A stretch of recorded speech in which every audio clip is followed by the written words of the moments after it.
નમસ્કાર દોસ્તો, કેમ છો? આજની કડવી અને ફનની મજાકમાં સાચી વાત. આજના ફેન્સી લગ્નો અને બગાડ. લગ્ન કે હોસ્પિટાલિટી?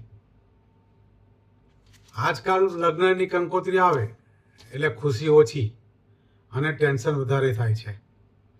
કારણ કે હવે લગ્ન એ બે આત્માનું મિલન નથી રહ્યું. એ ઇવેજ મેનેજમેન્ટ અને દેખાડાનો અડ્ડો બની ગયો છે.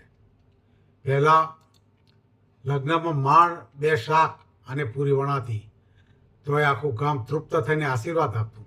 અને અત્યારે લગ્નમાં જાઓ એટલે જમવાના કાઉન્ટર એટલા લાંબા હોય જાણે દિલ્હીનું પ્રગતિ મેદાન.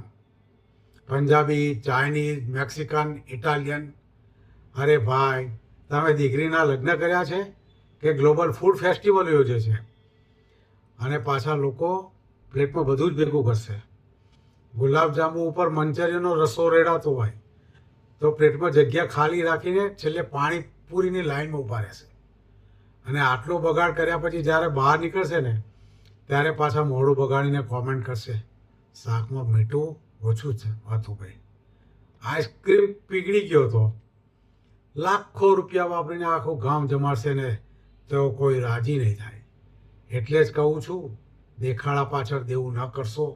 લગ્ન ધામધૂમથી નહીં અને સાદગીથી અને પ્રેમથી શોભે એવા કરજો. બાકી વિચારજો, વાત કડવી છે પણ સાચી છે. નમસ્કાર. લાઈક, કોમેન્ટ અને શેર, ફોલો અને સબસ્ક્રાઈબ કરવાનું ના ભૂલતા.